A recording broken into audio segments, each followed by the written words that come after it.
computer. Sorry. Oh my word. I lost you guys somewhere along the way. I switched it off. But hi, You're everyone. back I'm now. Sev. I'm back. Wrestling the gremlins all by myself. Thank you.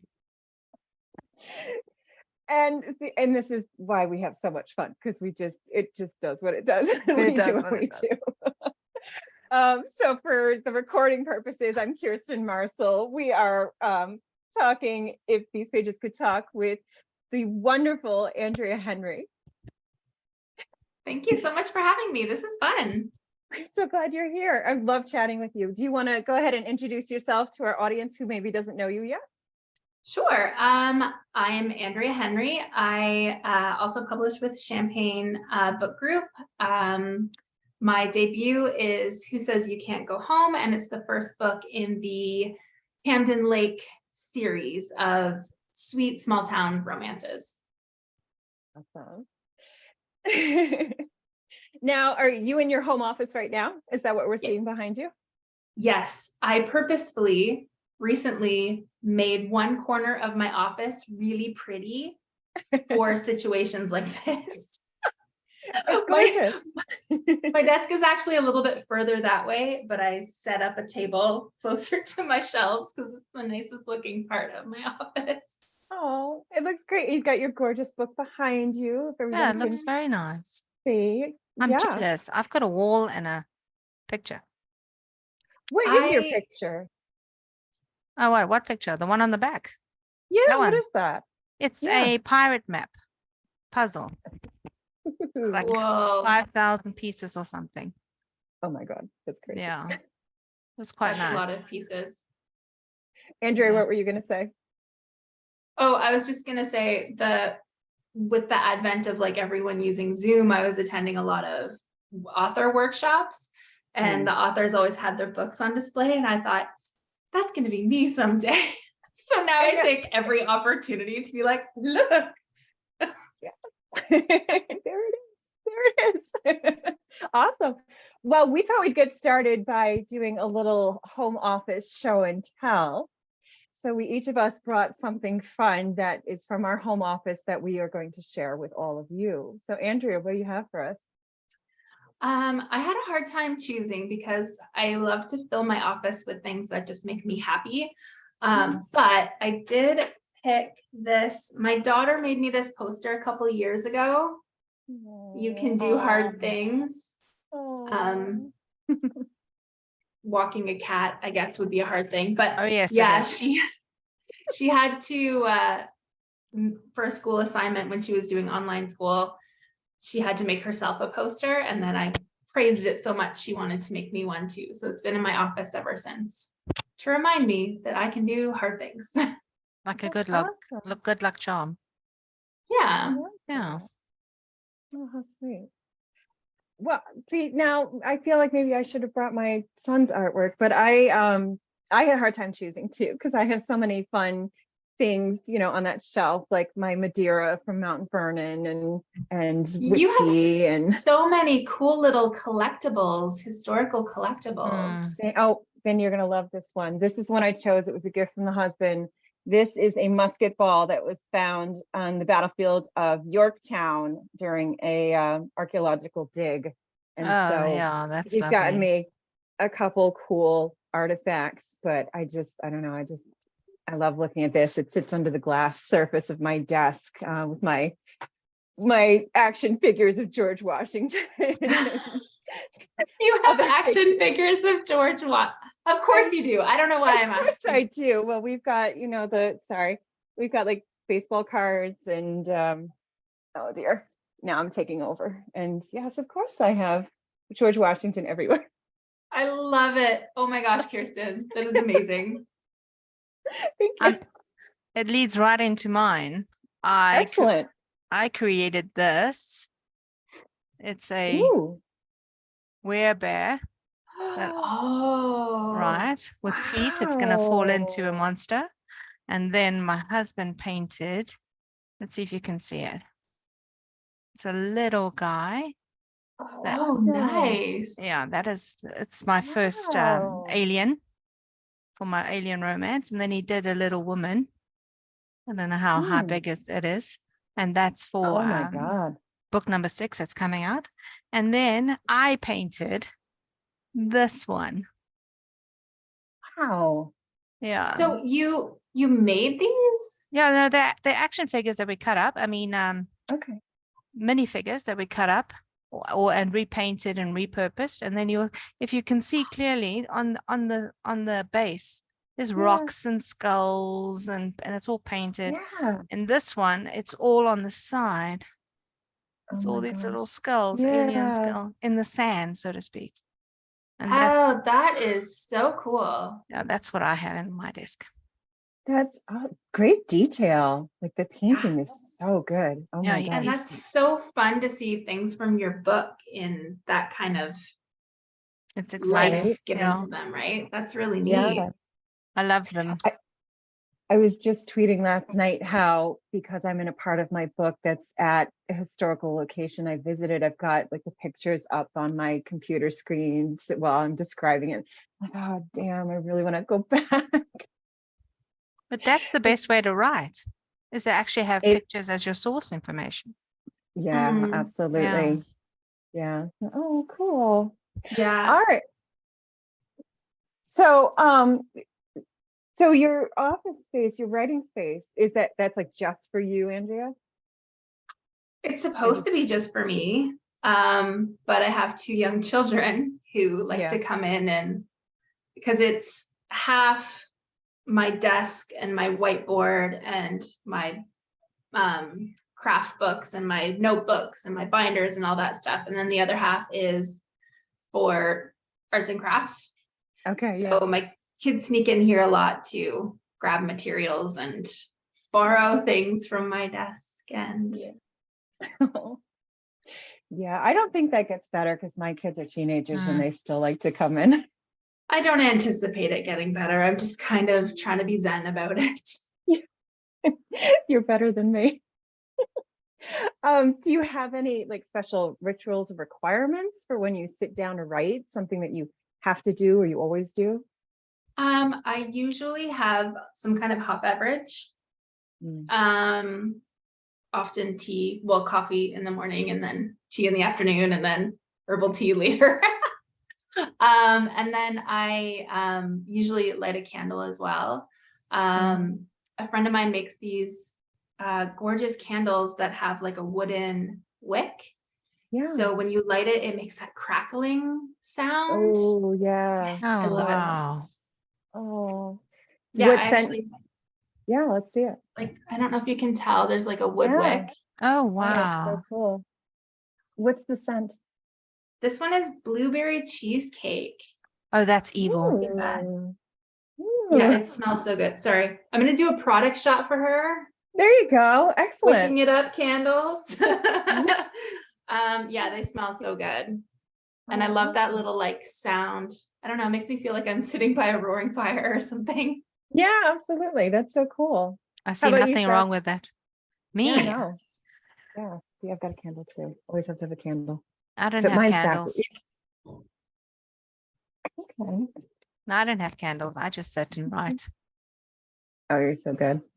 Yeah. No, I spin in a circle 3 times and then anti-clockwise 7, and then I sprinkle glitter, and then I'm ready to write. The muses start speaking. And I'm wearing my magic socks. Excellent. Yeah, I have to be in the zone. Yeah. I think because I sit down at my desk for so many other things, when I sit down to write, it just needs to be a little bit different. Yeah. Maybe. Yeah, totally. I agree. So let's talk about your first book, Who Says You Can't Go Home? Came out in May 2022 and print in July. So congratulations. Thank you. You want to tell us what it's about? Sure. So it's set in Canada. It is about a Toronto city party girl named Kylie, who has a really fantastic job that she loves. She works at a children's hospital, and it's a very fulfilling job, but she ends up losing her job in a very embarrassing way. And as a result of that, she loses her apartment and she has to move back home to live with her parents in her small town that she felt like she escaped when she left after high school. So she's got to head back there with her tail between her legs a little bit.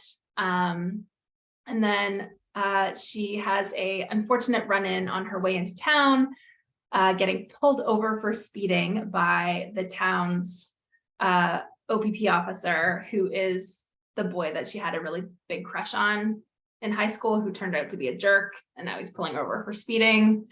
Yes. So now she's back home. She's got to prove that she can do better. She made a lot of mistakes in Toronto. She lost a great job.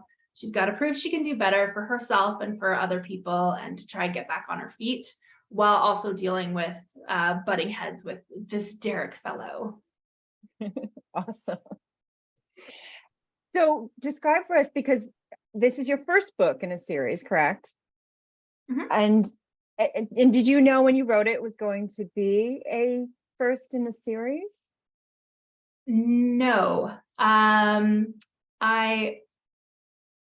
started writing the series. Well, I started writing the book. I wrote the first book, and then I hadn't thought about a series at all until all of a sudden I'm like, oh, I really like this character. Oh, I wonder what might happen with them in the future. And so subsequent books in the series are going to follow the different characters that I wanted to spend a bit more time with. Right. Awesome. And is it all set in Camden? Yes. The series is all set in Camden. It's all around the same group of people. So different people in the friend group. I think that's actually the term for it, is like a friend group romance series or something. So each story is following different members of the group, but you still see the other characters from previous series because they're all still hanging out and interacting. That's awesome. Why don't you tell us then a little bit about Camden? Right. So Camden is based almost entirely off my hometown that I grew up in, which is Sydenham, Ontario. It's not in the same geographic location, but it's on a lake. There is a small beach. There is a football field right beside the lake. There's a library right beside that. The town is small and has small businesses like the pet and farm supply. And there's one restaurant and it's called the Burger Hut. It's a very tight-knit community where everyone's kind of in everybody else's business. Some interesting characters, I hope. And then there's a lot of scenes in Who Says You Can't Go Home based around a business that unfortunately doesn't exist in my real hometown, but the building does, and that's Harrington's Bookstore Cafe. Because what author doesn't want to dream about a bookstore cafe? So I basically wrote that just so I could pretend to hang out in it in my head. Oh, yeah. And that's where a lot of people from the town meet up and cross paths and things like that. Awesome. So is the setting of this small town, like, how is that important to the series itself, would you say? It's important in that because everyone kind of knows everyone else, at least to an extent, in a small town like that. Yeah. It changes dynamics about how you act in public, because everyone knows your business. And, if you accidentally kiss someone on the street, well, by morning, everyone's going to know. Yeah. And things like that. So it changes dynamics a little bit. And also being around people who've known you your entire life, both your good points and your bad points, is going to affect the way you present yourself and try to present yourself, and what things come to the surface while you're in that environment. Oh my gosh. So if there was what's one thing that would never happen in Camden, and if it did, it would be like front page news? Gosh, I had a hard time with this question. Like anything really flashy. Camden isn't a flashy kind of town. So if there was some celebrity in town or some fancy party, Camden's just not that kind of place. It is a garage party, kitchen party, barn party kind of town, not a gala kind of situation. Yeah, so there would be no real fanciness. Not to say that people in Camden don't enjoy finer things, but they also just would prefer to have a good time than down to earth. They down to earth. Exactly. I think a barn party sounds lovely. It does. It does. Doesn't it? You just, absolutely. You think of like lights and just everybody bringing together food and having a good time, and it sounds wonderful. So you said, your main character, Kaylee, considered going home. It's the definition of failure, I think, is the way it's described on your website. So let's flip that. What for you as an author is the definition of success? I think success as an author, I mean, oh gosh, there are so many different bars of success when you're trying to get published and get readers, and the bar is constantly moving because, first you want to find a publisher or find an agent. Okay, you've done that. Great. Well, first you need to finish the book. Then you do that. Yeah. And then the book needs to come out, and then it's got to have a good launch, and then and so on and so on. The bar is constantly moving. So I feel like truly success is just having created a space or a world or a community in your book and having people just read it and say that they enjoyed it. And the fact that you're inviting people into this little brain world of yours and they're coming is a success. And then that they enjoy themselves while they're there is perfect.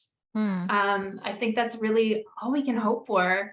It's all we can control. I mean, we can't really control it, but it's the thing we have the most control over, right? Creating that story and creating it well enough that people want to spend time in it. Yeah. Oh, I like that. It's so funny because that bottle of Madeira I talked about, I bought that, and it was when I was still querying and looking for, a publisher or an agent or what have you. And like you said, that line keeps moving, because I said, first, it's going to be when I sign with, an agent or publisher. And then I'm like, well, I want to hold on to it. And part of it was because I knew I wanted to film drinking it. But then it was like, no, I'll open it at this point. And then, no, I'll open it at this point. And finally, you just have to, once my book was published, that was the day I opened it. But you're right. It is a constant growth and change, and the definition does change, doesn't it? Yeah, Go ahead. Sorry, I was just gonna say I listened to a really lovely podcast called The Happy Writer with Marissa Meyer, and each episode she's interviewing other authors, and one of the questions she always asks is, how do you celebrate your wins? And it's so funny how many people are like, I never feel like I won. Like as soon as you hit that mark, there's another mark. Right. But it's so, and she talks about how it's so important, like just every single win, celebrate it somehow, because there's always going to be more. You're never going to make it. So just celebrate what you've done now and enjoy it. Right. I'm always disappointed. I expected to feel happier, when I hit that milestone, and it's like fizzle. And then I'm like, oh, well, I'm not buying champagne for this. So that's how I feel. Oh my gosh. Yes. 100%. I feel the same way. I'm like, woo, the end. Yes. And then 5 minutes later, okay, I guess on to the next thing. That's done. Check, move on. Yeah, because there's always such a long to-do list of things that just because the book's out there, or you wrote the end, there's always something. There's always those voices too, like you should be on TikTok, you should be doing this, you should. And now you have to edit. And now you have to edit. I've actually never typed the end. Never. Really? I've never. You know what? I did it. Which book? One of the books I finished within the past year. I typed the end so I could take a picture for Instagram, and then I deleted it. Yeah, I never I time. was like, the end. Look, Instagram, I finished. And then of course I'm like, I didn't really finish. Yeah, I know. That's so funny. See, I had like end of book 1, and it was kind of weird to me when Champagne Book Group took it out. I'm like, oh, okay. I guess it's not the end. Yeah. Yeah, no, the end. Your author bio is the end. Yeah, right. And here are other books. And please leave a review. Please, people, leave a review. But anyway. Please leave a review. Yeah. There's to-do lists to check off on that one, the number of reviews that would make me happy. Yep. Right. Yep, please. Yeah. I think people are well, I mean, leaving a review, people think they've got to write like a paragraph. Yeah. And only, you know, oh, I know this person, I have to give them 5 stars. If I can't give them 5 stars, I'm just not going to review it. But for real, people just, a sentence, I enjoyed it, 3 stars, 3.5 stars.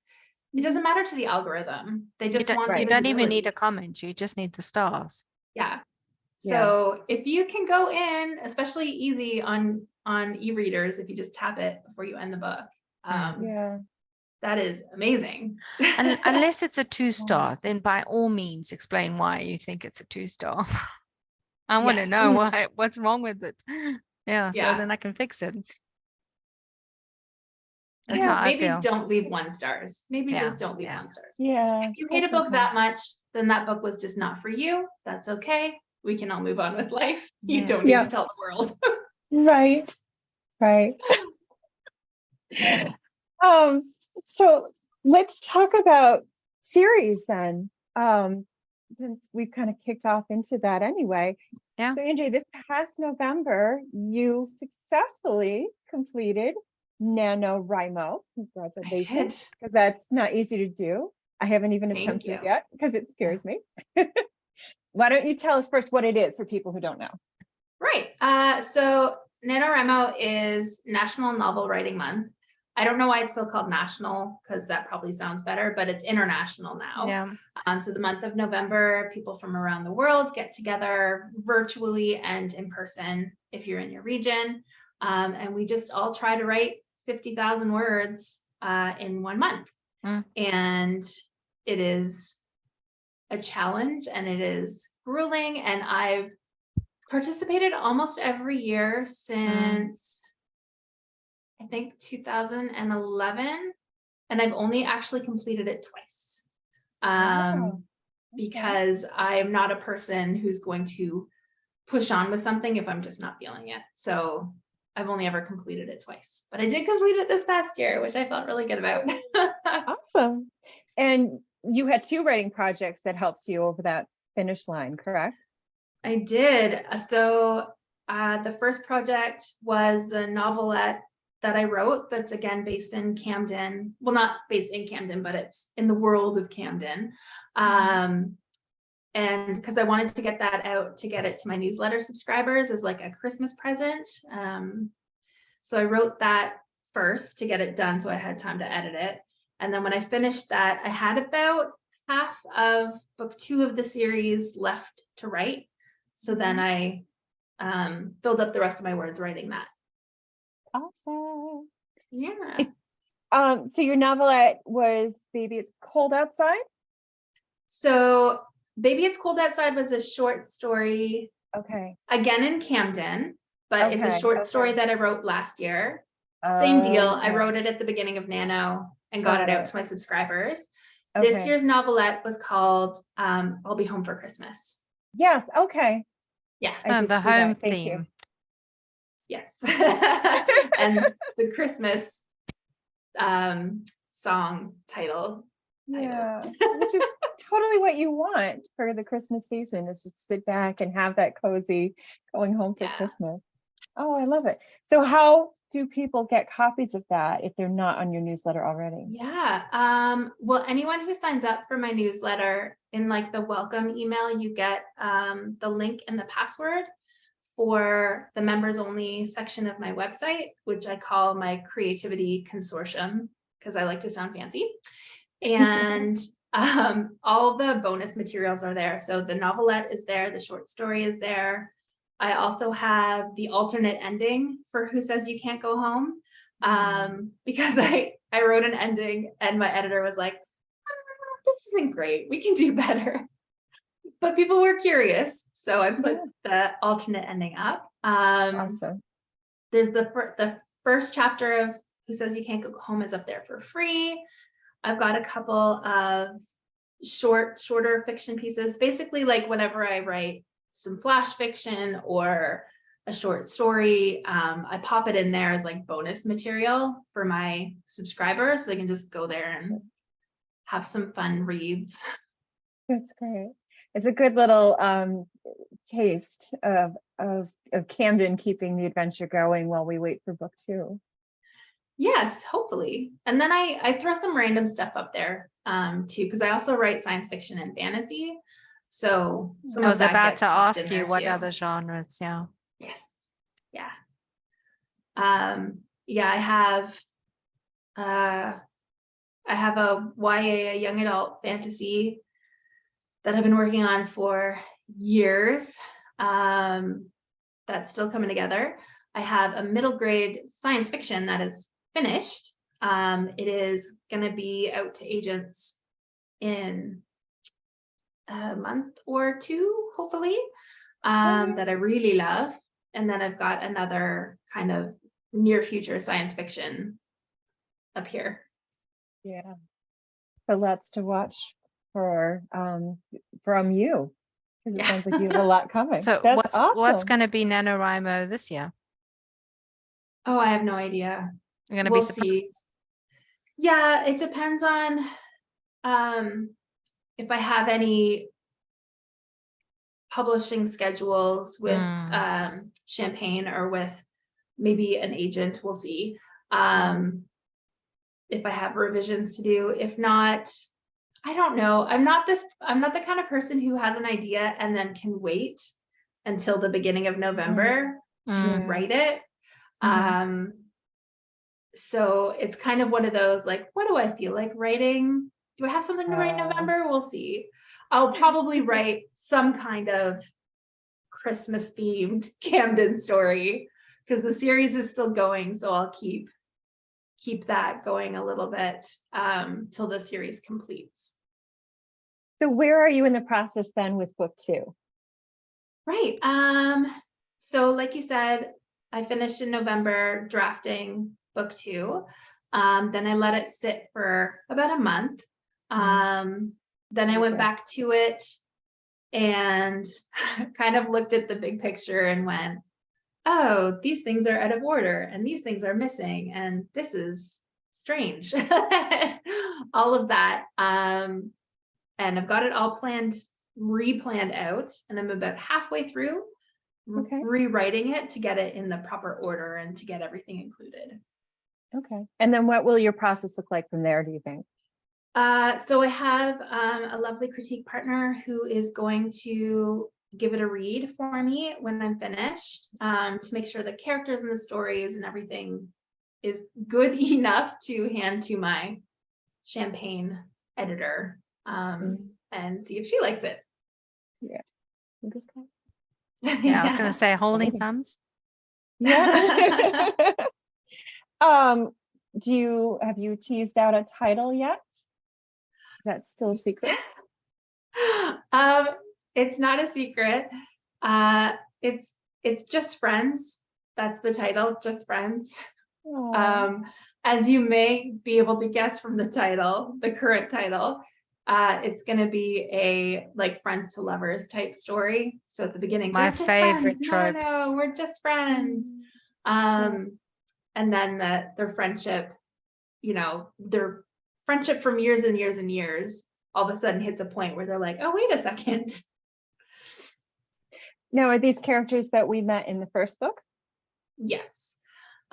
So book 2 is about Kate, Derek's little sister. So if for anyone who's read Who Says You Can't Go Home, Kate has a young son, and when she was pregnant with him, the father left, and so she ended up moving in with Derek. And so in Who Says You Can't Go Home, Derek shares a home with his sister Kate and her little son Charlie. And so the book is Kate, and then Derek's best friend is Adam, and so it's going to be about Kate and Adam. So it's friends to lovers and the whole big brother's best friend or best friend's little sister trope. Awesome. That sounds wonderful. Love it, love it, love it. My favorite trope. Yeah. Do you have a favorite part of the process for writing from like beginning to the end? I love puzzles. So the two parts of the writing process to me that are most like puzzles are the outlining, where you have this idea and you're just like, how can I turn this one idea into a whole story? And where do all these pieces fit? And where do all these characters fit? So I love that part, but I also really like the like first round of revisions, not all the editing that comes after that can get tedious. But the first round of revisions where you're like, oh, I've written this thing. Wow, it's a hot mess. So I'm going to cut it all up into pieces and move the pieces around and see what's missing and see what actually fits. That to me is just, it's a lot of problem solving and a lot of creative thinking and brainstorming. And I love that part. Do you write the book are you one of those authors who writes from like the start straight through to the end, which is what I do, or do you write scenes as they come to you? I write scenes as they come to me. It's part of just how my brain works. Whatever catches my interest, that's what I'm going to focus on until I get all of that out onto the page. And then it's whatever catches my interest next. So this coming book, I had this, I'm not going to tell you what the scene is about because it would be a huge spoiler, but I had this idea for the scene and it just made me giggle and just like, oh, this is amazing. And so I wrote that really early on, and that kind of, I filled things in to lead to that point because it's such a fun scene. And yeah, so this is probably why when I get to revision, everything's a hot mess and I have to cut it into pieces and put it back together, because I write things over here and then a month later I write something over here and they no longer match because I've changed the story in my head. And yeah. But you know, you and I were talking just amongst ourselves at one point, and you know that I'm in revisions of book 2 right now for my series, which is a complete, in many ways, rewrite just to change the language. But I write from start to finish. Like that's my own personal OCD. I have to start at the beginning and just go through.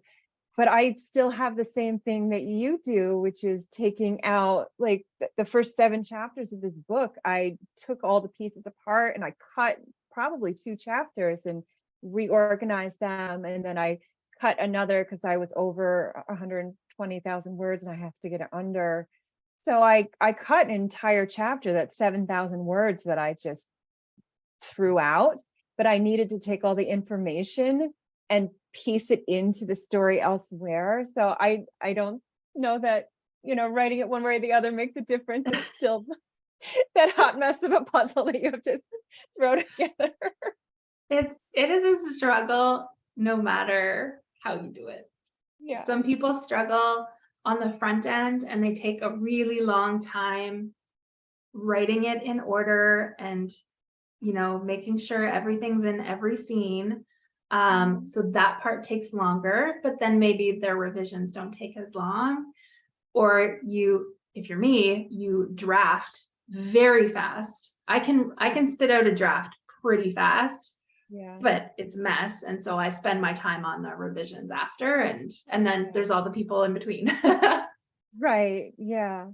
But I'm always impressed with people who can just sit down and write like that, because tell me if I'm wrong, but I imagine that it's just got to be freeing, because you can just spit out the ideas and just get the full story out, and then deal later with, like you said, the cleaning it up to get it where you want it, as opposed to, I don't know if it's just because I write historical, but I got stuck for a literal month writing a scene, and it's probably because I had like 8 officers in a room, and because they were all real, I felt the need to research them to death to make sure I could argue that they were where I was putting them, and yeah, it's so much harder, I think. No, I just write it. I just write. Yeah, I write the story, and I'm often surprised at where it's going, and then I go with it, because I write the night before and I read and edit the morning after. And then all I do is in revision is embellish, because I tend to skim over details, like the way the room looks or what she's wearing or whatever. I skim over that, and I come back and add it. And that's basically all I do. I have to do that too. Go back and add in all the pretty language and the description and all that stuff. Yeah. I always tell myself to slow it down. I try. It's so hard. I just the ideas are always coming in my head almost faster than I can type.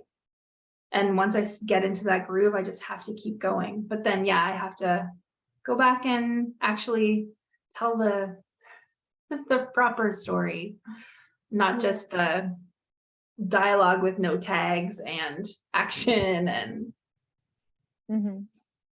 would you say, oh, sorry, I was gonna say, would you say your book is a dialogue book?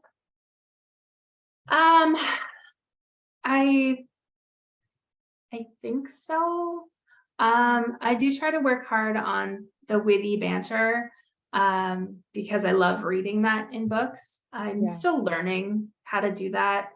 So I'm sure subsequent books will be snappier with the dialogue. But I would say that there's often quite a bit of talking. Yeah. No, I found that's the way I write too. I tend to write the dialogue first, and then I build around it. And that's also my process. So this revision right now is most of the dialogue I haven't had to touch, which I love. It really is just the narration that needs the cleaning up and the help. So. Yeah. What about you, Sev? Do you write a lot of dialogue? It depends on the scene. So as soon as I feel, okay, I'm getting bored, then I realize, okay, change my dialogue. Yeah. But it really depends on the scene. So I won't mention something my character doesn't see it or notice. So it's just the way it is. Yeah. Like my editor and horses. Oh my word, you don't want to go there.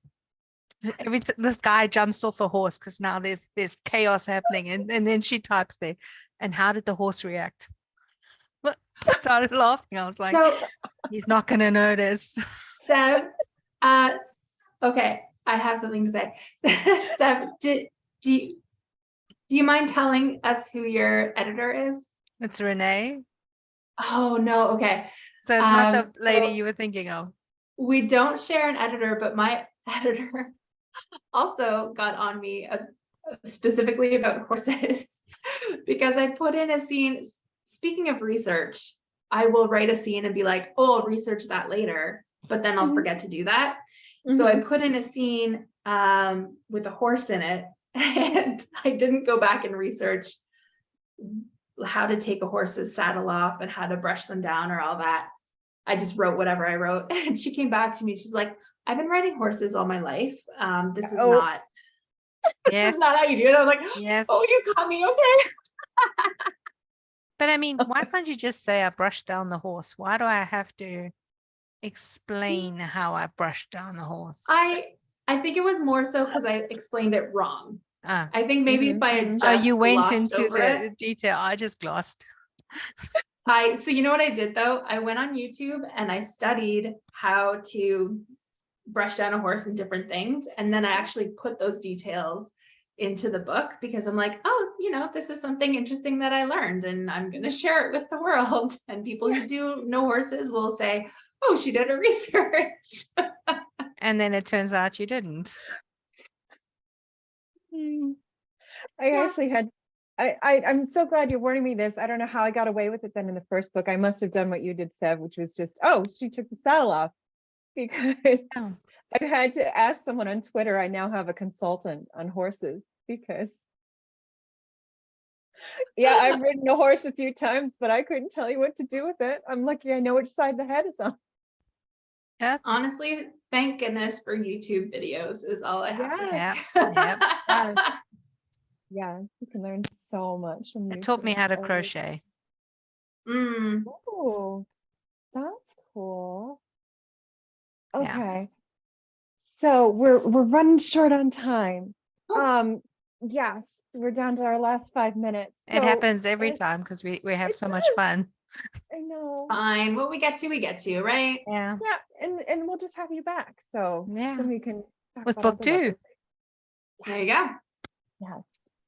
Do you so besides being an author, you offer editing services. Do you want to give us a brief intro to that?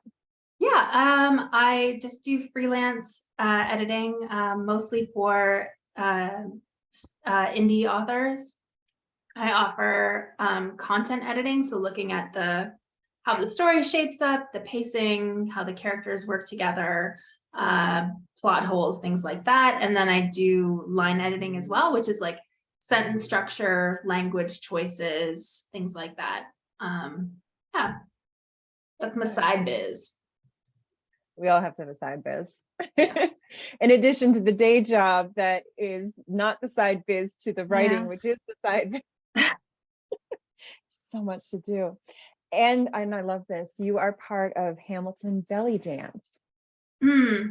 Yes. So I dance currently in Hamilton. The troupe that I dance with right now is called Steel City Slither. And we do some belly dance, a lot of fusion, so different styles kind of mesh together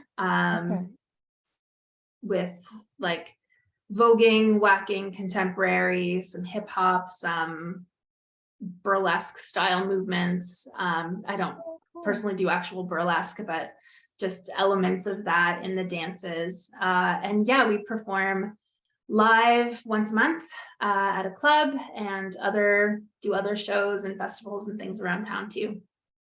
I want to see more of that on your Instagram. You know what? I have not. It's been. She's just gonna send us the dance with a picture, and that's it. I used to post a lot more video. So if you went back through my profile, you'd see more.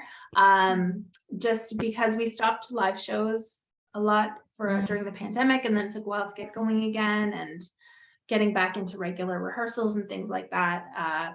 It just hasn't been on my Instagram as much, but it should be in the future now. Awesome. Well, why don't you, as we wrap up, tell people where they can find you online? Yes. So my website is andriahenry.ca, and everything is there, including the newsletter sign up if you want to sign up to get any of the bonus fiction that's there. And also I'm on Instagram and Twitter at Andria on the Run, Andria with an I, and Facebook, Andria Henry Author is my author page. And that's pretty much everywhere I am. Goodreads and that stuff too, but.